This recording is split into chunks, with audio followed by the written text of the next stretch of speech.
복된 소식을 우리가 받고 누리는 자들로 살아야 마땅한데 알면서 누리지 못함을 고백할 수밖에 없습니다. 올 한 해 표어가 서로 받으라인데 그것도 복음으로 우리가 살지 않으면 우리가 받을 수 없는 일입니다. 그 복음에 대해서 알게 하시고 그 복음에 대해서 우리 심령이 전심으로 반응하게 하시고 그것으로 신앙 고백할 수 있는 우리로 인도하옵소서. 오늘도 마가의 눈을 통해 기록된 말씀으로 그리스도 복음의 시작이란 그 표현이 우리 심령 가운데 와닿게 하옵소서. 함께 하심을 믿고 감사드리며 예수님의 이름으로 기도합니다. 아멘. 오늘 복음은 무엇으로 시작되는가라는 제목으로 한번 말씀 나누길 원합니다. 복음을 너무 우리는 잘 알고 있죠. 복된 소식, 날 구원한 소식. 여러 모양으로 그것을 복음이란 무엇인가란 정의를 스스로 이렇게 해보면 많은 대답들을 하실 수 있을 겁니다.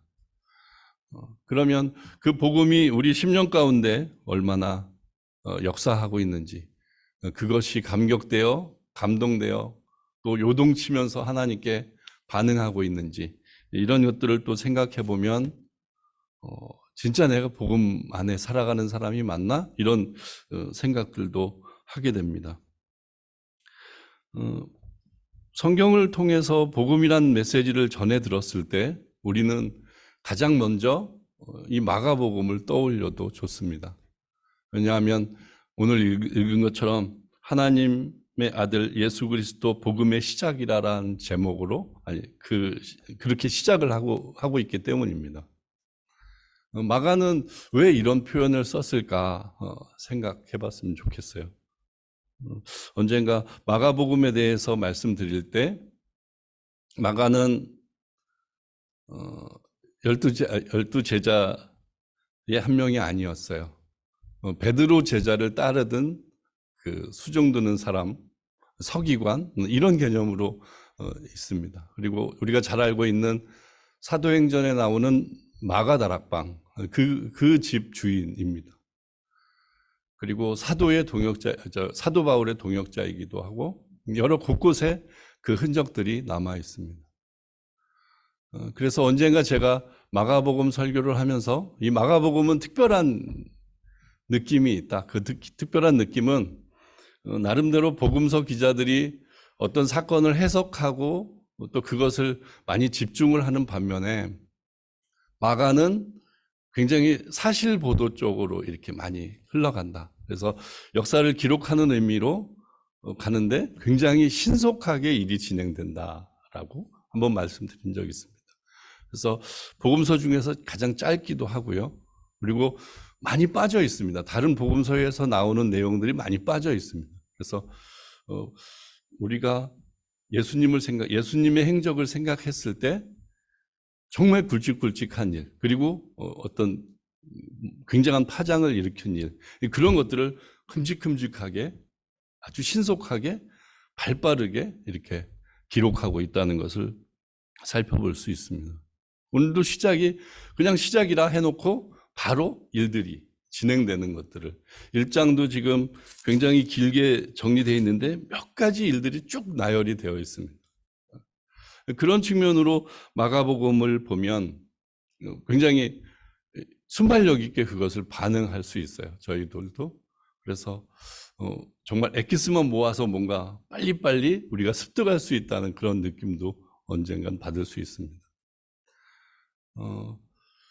그리고 예수님을 잘 모르는 사람들, 그리고 복음에 대해서 조금 생소한 사람들, 그 사람들이 제일 먼저 복음서 중에서 봐야 할 것이 사실은 마가복음입니다. 아까 그런 기록물이기 때문에 더 와닿는 것이 있고요. 근데 아까 처음 말씀드린 대로 복음이라는 것을 예수님 자신으로 해서 굉장히 쉽게 풀어가고 있어요. 그러니까 신구약이 있는데 구약에서 일어났던 일, 그리고 구약에서 예언되었던 일이 신약에서 다 성취되어 가는 과정에 있잖아요. 근데 예수 그리스도가 오심으로 해서 뭐 이사야나 뭐 엘리야나 그렇게 계속 예언적으로 말씀하셨던 그 복음이라는 것이 예수님을 통해서 이 땅에 들어오게 되고, 그 복음이 이 땅에서 어떻게 시작했고 어떻게 십자가를 통해서 성취되는지, 그런 것들을 이렇게 굉장히 빨리 습득할 수 있는 부분이 있기 때문입니다. 그래서 오늘도 뭐 가능하면 이 한 장 전체를 다 보는 게 제일 좋을 텐데, 시간이 되는 대로 한번 좀 살펴봤으면 좋겠습니다. 복음이 과연 어떻게 이 땅에 시작되었는가, 그런 측면으로 보는 거죠.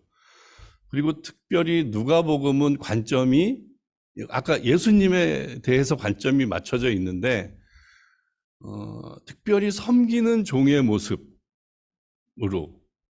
그러니까 십자가를 짊어져야만 하는 하나님의 아들로서 이 땅에 오셔서 반드시 치러내야 할 일들을, 그것들, 이 모든 것들을 몸으로 다 행하시는 그런 측면으로 돼 있어요. 그래서 성경학자들 중에는 이 복음서 중에 마가복음은 섬기는 종의 모범을 우리들에게 보이셨다라고까지 표현을 합니다.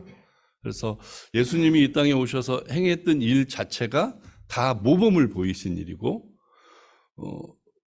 그 일들을 우리가 따라하는 것, 믿고 신뢰하고 따라가는 것까지 그렇게 이렇게 따라할 수 있는 그런 부분이 기록이 되어 있습니다. 그래서 오늘은 세례 요한 얘기부터 시작이 되는데, 왜 세례 요한부터인지, 그리고 세례 요한이 세례를 주었을 때 어째 하나님의 음성이 그렇게 들렸는지, 뭐 그런 측면으로 조금 복음적인 측면으로 한번 살펴보도록 하겠습니다. 1절에 하나님의 아들 예수 그리스도 복음의 시작이라. 그 전에는 복음이 없었던 건 아니죠. 복음이 있었는데 예수 그리스도를 통해서 복음이 성취되기 때문에, 그리고 예수님이 이 땅에 오신 시점이기 때문에 그것이 이렇게 기록이 되어 있다는 생각이 듭니다. 선지자 이사야의 글에 보라 내가 내 사자를 내 앞에 보내노니 저가 내 길을 예비하리라. 그래서 이 주가 달려 있는데 쭉 내려오다 보면 말라기 3장 1절의 말씀을 인용해서 이렇게 했다고 표현하고 있어요.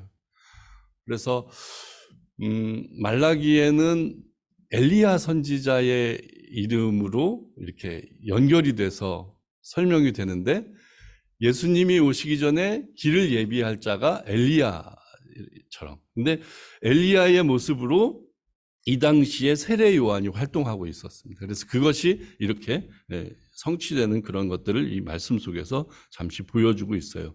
3절에도 광야에 외치는 자의 소리가 있어 가로되 너희는 주의 길을 예비하라, 그의 첩경을 평탄케 하라. 이 주는 이사야서 40장 3절의 말씀으로 연결이 되어 있습니다. 이사야서는 복음이란 메시지가 나오는 거죠. 복음의 씨앗, 그 싹이 나서 이제 그가 복음을 성취할 것이다라는 예언이 들어 있어요. 그래서 그것이 바로 이 복음서에서 이렇게 말씀으로 증명이 되면서 이렇게 시작이 된다. 이것을 쫓아가고 있는 겁니다. 기록된 것과 같이 이렇게 세례 요한이 등장합니다. 4절에 세례 요한이 이르러 광야에서 죄 사함을 받게 하는 회개의 세례를 전파하니. 이 부분은 누가복음에는 아주 자세히 기록이 되어 있습니다. 그래서 무리들이 와서 이렇게 회개하고 세례 받는 장면이 쭉 나오죠. 굉장히 많은 부분을 할애해서 기록을 하고 있으니까 나중에 한번 참고해서 읽어보시면 좋겠습니다. 죄 사함을 받게 하는 회개라는 표현을 쓰고 있어요. 복음이 시작되었는데 제일 먼저 이렇게 세례 요한이 이렇게 행하는 일들, 그리고 그것은 복음을 준비하는 일, 예수 그리스도를 예비하는 일을 하는데 회개가 처음으로 나오는 거죠. 이게 의미가 있다는 생각이 듭니다. 아무래도 창세기부터 이렇게 다시 시작을 해보면 복음이 왜 필요합니까? 우리가 타락하고 죄를 지었기 때문에, 하나님과 멀어졌기 때문인 거죠. 그것을 여러 방편으로 해결해 보려고 구약이 많은 기록을 통해서 하나님의 일하심을 보여주고 계시거든요. 그럼에도 불구하고 찾지 못하시고 회복하지 못하신 모습이 구약으로 끝납니다. 결국엔 말라기를 기점으로 암흑시대가 이루어지고 그 암흑시대 동안에는 아무 선지자도 나타나지 않고 하나님의 말씀이 없었던 그런 시기가 지나가는 거죠. 그리고 그 예언대로 예수님이 이 세상에 등장을 하시는, 그렇게 흘러가는 모습인 거예요. 근데 그렇게 회복하기 위해서 제일 필요한 일, 그것은 죄사함을 받는 일입니다. 어떤 지금 세례 요한의 세례는 물리적으로 씻는 그런 모습인 거예요. 근데 그걸로 이제 다 만족할 수 없는 우리들이기 때문에 우리는 세례 받았다고 그래서 정말 의의 사람 되고 죄 짓지 않는 사람이 되는 건 아니잖아요. 계속해서 그 삶을 살아가야 하는데 그 세례 한 번 받았다고 나 구원받았으니까 내가 막 살 수는 없는 거잖아요. 근데 그런 것들로 통해서 이제 세례 요한은 그것을 이제 나는 물로 주지만 세례를 성령으로 주게 될 것이다. 이렇게 이제 얘기하게 되는 것이죠. 그리고 왜 세례 요한인가를 생각해 볼 필요가 있습니다. 세례 요한이 왜 굳이 구약을 들먹이면서 구약의 예언대로 이렇게 와서 이 일이 이루어지는가를 잠깐 생각해 보도록 하죠. 세례 요한의 한 말 중에 가장 유명한 얘기가 예수님이 이렇게 가시는 것을 보고 세상 죄를 짊어진 어린 양이로다. 이렇게 표현한 것이 있습니다. 근데 그렇게 표현할 수 있는 것은 아무나 하지 못하는 거죠. 구약 시대에는 그렇게 그 역할을 했던 제사장만이 그 표현을 쓸 수 있었습니다. 그래서 예전에는 구약에서는 내가 죄를 짓게 되면 그 죄에 해당되는 짐승을 데리고 이렇게 제사장 앞에 갑니다. 그러면 제사장 앞에 가서 내가 이런 죄로 이것을 드립니다. 속죄하게 해주세요. 이렇게 요청을 하면 하나님이 정해주신 기준대로 그 양을 잡고 그 양을 어떤 식으로든 뭐 다 태우든 뭘 하든 그것으로 인해 이렇게 죄 사함을 받게 하는 거죠. 그래서 제사장의 역할은 이 사람의 죄가 그 짐승에게 전가되도록 그 일을 하는 거예요. 그러니까 이 사람의 죄를 이 사람한테 전가해서 이 짐승이 그 짐을 쥐고 그 죄짐을 지고 희생을 당하는 그거를 하는 겁니다. 그러니까 세례 요한은 우리가 다른 기록에서 보면 아비야 계열 제사장 사가랴의 아들로 나옵니다. 어찌 보면 세례 요한도 제사장이 될 사람이죠. 근데 이제 예수님이 오셨으니까 제사장은 이제 필요 없는 시대가 된 거예요. 그러니까 마지막 제사장이라고 표현해도 세례 요한이 마지막 제사장이라고 표현해도 좋을 것 같아요. 왜냐하면 예전에 제사장이 했던 것처럼 예수 그리스도가 어린 양이 되어서 이 우리들의 죄, 이 세상의 모든 죄를 다 전가받고 그것을 짊어지고 이렇게 십자가로 가시는 희생양이 되시는 그 모습을 지금 이렇게 상징적으로도 보여주고 있는 것입니다. 그래서 세례 요한이 그렇기 때문에 세례 요한은 세상죄 지고 가는 어린 양을 보라 이렇게 얘기할 수 있었던 겁니다. 그리고 그 역할을 담당하면서 이제 세례를 주기 시작한 거죠. 그리고 많은 사람들이 그 회개를 받습니다. 세례 의식을 받습니다. 그리고 그 당시에 그나마 예수님이 복음이 전파되도록 그렇게 준비된 계기가 그 에세네파가 이렇게 광야 생활하면서 신앙을 굉장히 돈독하고 있었기 때문에 복음이 더 이렇게 쉽게 전달될 수 있었던 그런 측면도 없지 않습니다. 온 유대 지방과 예루살렘 사람이 다 나아가 자기 죄를 자복하고 요단강에서 그에게 세례를 받더라. 이 요단강이란 표현이 또 나오죠. 진짜 실제 요단강에서 베풀어진 세례입니다. 근데 우리가 알고 있는 세례의 의미 중에 홍해 사건과 요단강 사건을 떠올릴 수 있어요. 홍해 사건은 이렇게 하나님이 그 물길을 이렇게 막아주셔서 그 안을 통과하는 그것으로 이스라엘 백성이 구원받는 일이 벌어지죠. 근데 그것은 세례의 개념과 너무 맞다고 바울은 굉장히 그것을 강조하고 있습니다. 너희들은 이 세례를 통해서 너희들은 죽은 거다. 내 옛사람은 죽은 거다.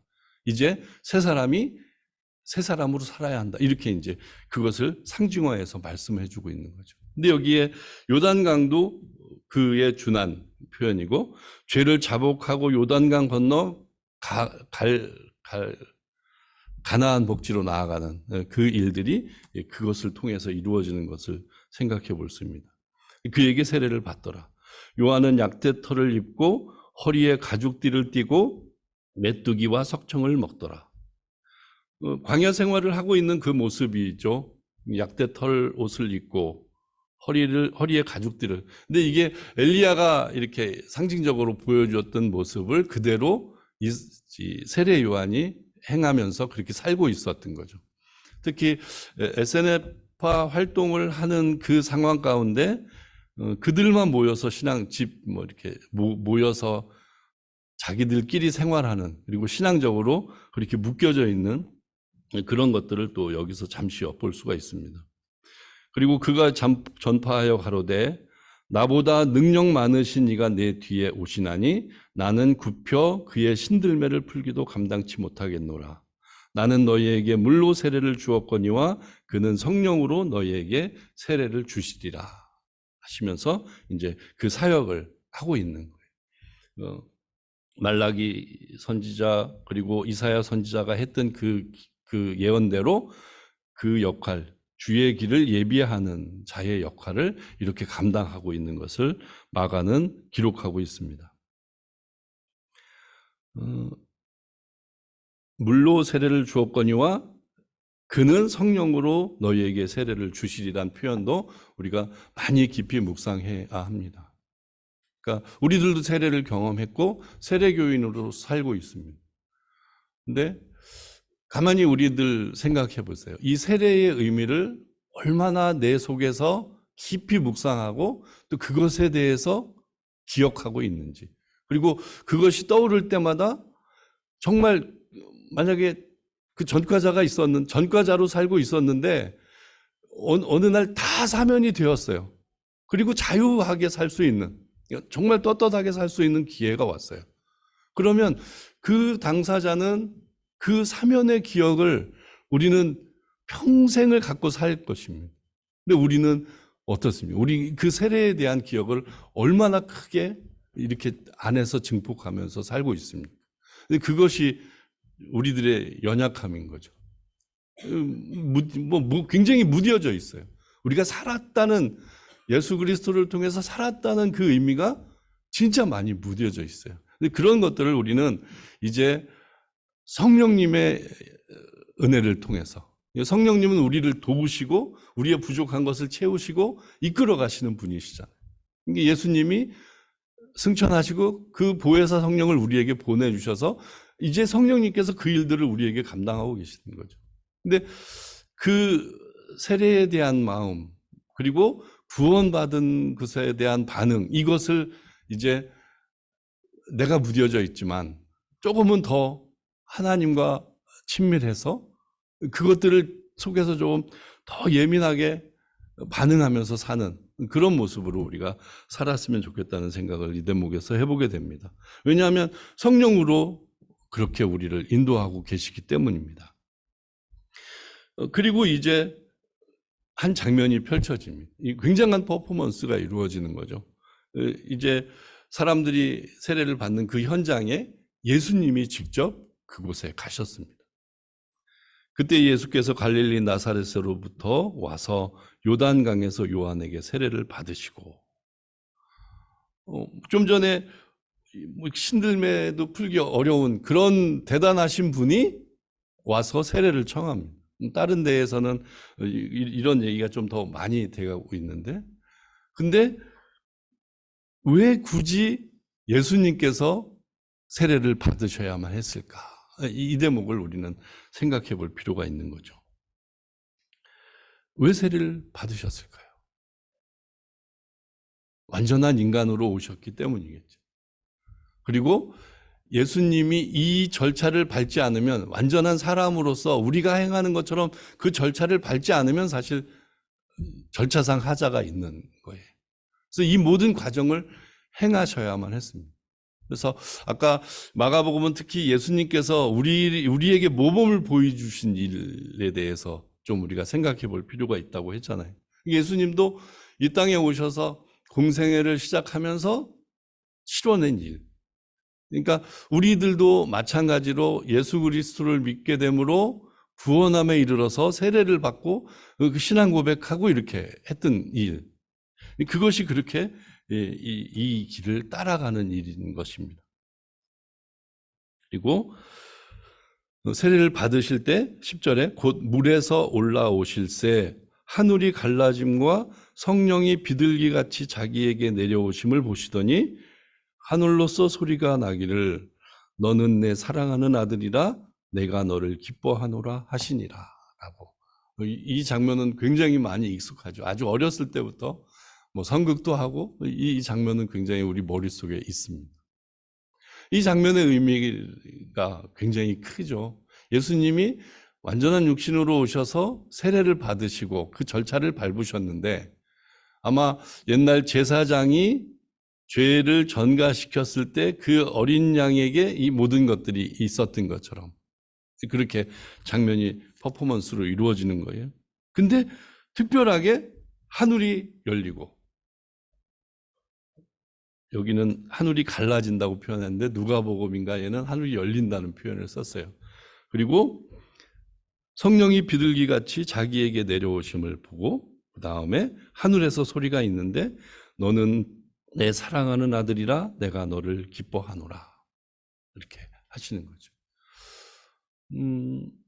여기에 이제 삼위일체 하나님을 설명하는 큰 대목이기도 하죠. 그래서 하나님이 하늘에서 음성으로 아들을 부르시고 성령을 보내시는 그 장면. 이 삼위일체 하나님이 지금 여기에서 이 지구상에 이렇게 현현하셔서 이 퍼포먼스를 이루는 거예요. 그 장면을 생각합니다. 근데 예수님 입장에서 이 장면은 굉장히 각인이 되셨을 거라는 생각이 언뜻 들어요. 우리들도 이런 기억, 우리 뭐 부모로부터 뭐 사랑받는 기억 아니면 정말 감동받은 기억 그런 게 있지 않습니까? 그러면 힘들고 어려울 때나 아니면 그럴 때 뭐 나도 모르게 그 생각이 나고 그것 때문에 또 힘을 내고 그런 적이 있었잖아요. 근데 그것처럼 예수님도 뭐 하나님이시지만 이 장면, 그러니까 앞으로 하나님께서 아들에게 시키신 일들을 감당하려면 공생의 그 기간 동안 수많은 일을 겪게 되잖아요. 이게 끝판은 이제 그 십자가 참혹한 고통을 당하셔야 하는 일까지 이제 그 길을 걸어가셔야 하는 거잖아요. 근데 딱 시작하는 시점에서 하나님이 그렇게 너는 내 사랑하는 아들이다. 내가 너를 기뻐한다. 이렇게 말씀해 주시는 그 모습이 어떻게 보면 하나로 연합되어 계신 분이시지만 그렇게 일정 기간 그 사역을 감당하시는 그 하나님이 하나님 아버지로부터 큰 위로와 능력이 그렇게 임한 것이 아닌가 이런 생각을 또 해보게 되는 겁니다. 우리들 아까 세례에 대한 기억들을 한번 떠올려 보자고 말씀드렸었잖아요. 근데 우리 세례의 장면에도 분명히 하나님은 이렇게 하셨을 겁니다. 우리가 인지하지 못할 것이지만 정말 하나님이 이렇게 해주셨을 겁니다. 왜냐하면 그걸 위해서 이 세상을 창조하셨고 그걸 위해서 예수 그리스도를 보내주셨기 때문입니다. 예수님이 그것을 모범으로 우리에게 보여주신 거죠. 그러면 이제 조금은 이 대목을 조금 집중해서 하나님의 사랑을 받는 자, 하나님이 나를 보고 기뻐하신다는 거. 이 사실이 여러분들 어떻게 다가오십니까? 이건 진짜 굉장한 거거든요. 그냥 가만히 앉아서 들을 수 있는 게 아니에요. 근데 우리는 일상 속에서 어떤 일이 펼쳐졌을 때, 어떤 일을 당했을 때, 어떤 일은 나만 왜 당하냐고 이렇게 원망할 때 사실 이게 떠올라요. 예수님도 아마 십자가 지시면서 엘리 엘리 라마 사박다니 이 말씀 외치실 때도 아마 이 장면이 떠오르시지 않았을까, 이런 생각도 해보는 거죠. 내가 너를 사랑한다. 그 은혜가 사실은 우리 세례를 받고 살아가는 우리 인생에 정말 충만히 있어야 합니다. 이게 이 장면이 이렇게 서두에 나오는 것이, 이것이 복음의 시작이라는 거죠. 회개와 하나님을 믿음으로 구원함에 이르는 그 사건. 이것은 그냥 넘어가야 될 일은 아닌 거죠. 그러니까 우리 평생에 어떤 전환기가 되어서 그것 때문에 우리 평생이 하나님과 가까운, 그러니까 하나님의 기쁨의 존재가 되는, 이게 복음이지 뭐 다른 게 복음이겠어요? 그거를 여기서 강조하고 있는 겁니다. 너는 내 사랑하는 아들이라 내가 너를 기뻐하노라. 아까 말씀드렸듯이 예수님의 그 수많은 고난의 길 가운데 이 메시지가 있었다면, 그리고 우리 인생의 이 여러 일들 가운데, 역경 가운데 이 메시지가 떠오른다면 우리는 더 이 복음적인, 복음으로 반응하면서 살아가는 우리가 될 줄 믿습니다. 그리고 예수님이 이제 또 곧 아까 읽었듯이 성령이 곧 예수를 광야로 몰아내신지라. 성령님이 이제 제일 처음으로 오셔서 이 일을 행하시는 겁니다. 왜 내몰리신지는 모르겠지만 뭐 상상을 해보죠. 왜 굳이 성령님이 성자 예수님을 붙들고 광야로 내몰랐을까? 아마 우리가 인간적으로 그냥 생각해보면 어차피 삼위일체지만 이 세상에 오셔서 이렇게 그 활동을 하신다면 굉장히 친밀하게 뭔가 대화할 시간이 필요하시지 않았을까? 그래서 광야에 가서 두 분이라면 이거 이러면 안 되죠. 이단입니다. 그러면 그런 시간을 가져야만 하지 않았을까? 이런 생각도 해봅니다. 그리고 광야에서 40일을 계셔서 사단에게 시험을 받으시며 들짐승과 함께 계시니 천사들이 수종들더라. 그러니까 아마 들이니까 사나운 짐승들도 많았을 거예요. 그러니까 그것을 천사들이 잘 막고 그 40일을 집중할 수 있도록, 이 집중의 기간은 굉장히 중요한 시간이었을 겁니다. 여기는 마가복음의 성격상 굉장히 짧게 이렇게 표현되어 있지만 뭐 사단이 3번 시험한 일, 그것을 말씀으로 다 이기시는 일, 다른 복음서에서는 그걸 자세히 다루고 있지 않습니까? 그 일이 왜 필요했을까? 그것도 예수님의 당신의 모습을 나타내는 거예요. 난 그런 하나님이다. 그런 목적으로 이 땅에 왔다. 이것을 이렇게 시험을 통해서 다 우리에게 알려주시고 모범을 보여주시는 거예요. 그래서 우리의 시험 당함도 시험 당할 때마다 예수님이 받은 시험을 생각하면 시험이 이렇게 가벼워집니다. 그런 은혜가 사실 있는 거죠. 그래서 복음서가 예수님의 행적을 기록했다면 그것은 우리에게 하나님을 알려주시는 모습이기도 하지만 우리들에게 어떻게 할지를 알려주시는 모습이기도 합니다. 그래서 그 복음을 따라 살면, 예수님을 따라 살면 우리가 이 세상을 넉넉히 이기면서 살아갈 수 있는 은혜가 있는 것입니다. 그리고 읽진 않았지만 조금만 더 살펴보죠. 이게 연속성을 갖고 성경을 보는 게 좋기 때문입니다. 요한이 잡힌 후 예수께서 갈릴리에 오셔서 하나님의 복음을 전파하여 가라사대 때가 찼고 하나님의 나라가 가까웠으니 회개하고 복음을 믿으라 하시니라. 이것도 굉장히 이렇게 그림을 그려볼 수가 있어요.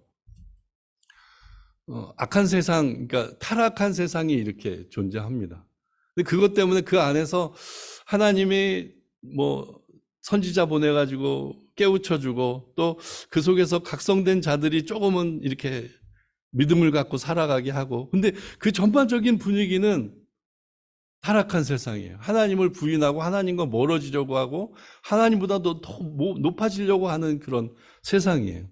그런 세상 가운데 하나님이 특단의 조치로 이제 어찌할 수 없다. 이 방법밖에 없다 하면서 예수님을 이 세상 가운데 보내주시는, 여기 표현처럼 때가 찼고 하나님의 나라가 가까웠다, 이런 표현입니다. 그러니까 때가 찼다는 것은 하나님이 이제 특단의 조치를 할 수밖에 없는 그 시간이 된 거죠. 그래서 그 시기에 예수님이 마리아의 몸을 통해서 태어나시고, 그리고 이제 어느 정도 시간이 무르익었을 때 세례를 받고 공생애를 시작하시는, 그러면 그것을 그림 그려보면 이 악한 세상 가운데 이렇게 들어와서 거기에 이렇게 빛으로 오셨으니까 아마 빛이 이렇게 환하게 비치면서 그곳에 존재하는 거죠. 그러면 뭐 만화적인 상상력을 동원해서 예수님이 이렇게 세례를 받으시고 걸어가는 길, 광야로 가는 길, 그 곳마다 뭐 만화적인 표현입니다. 빛이 있는 거예요. 이 어두운 세상 가운데 빛이 이렇게 존재해서 어찌 보면 경계선 사이에 예수님이 계속 걸어가시는 거죠. 그러면서 이렇게 죄로 빠져 있는, 그러니까 죄로 주의 진노를 받아서 병들어 있는 자들에게 가셔서 이렇게 손 내밀어서 그를 구원해 주시고, 그 일들이 이제 마가복음에 계속 이루어지는 거예요. 예수님이 걸어가시는 그 일은 하나님 나라가 임한 건데 이미 임했다고 표현되어 있고, 근데 장차 이루어질 때까지 그 길을 계속 가고 계신 거예요. 그런 모습을 여기서 또 엿볼 수 있는 겁니다. 회개하고 복음을 믿을 수밖에 없는 그 시기가 이제 오는 거죠. 구원받으려면 회개하고 믿을 수밖에 없는 시기가 돼야 되는 거예요. 그 경계선 사이를 지금 가고 있는 거예요. 그리고 제자들을 부르시는 장면이 16절부터 20절에 나와요.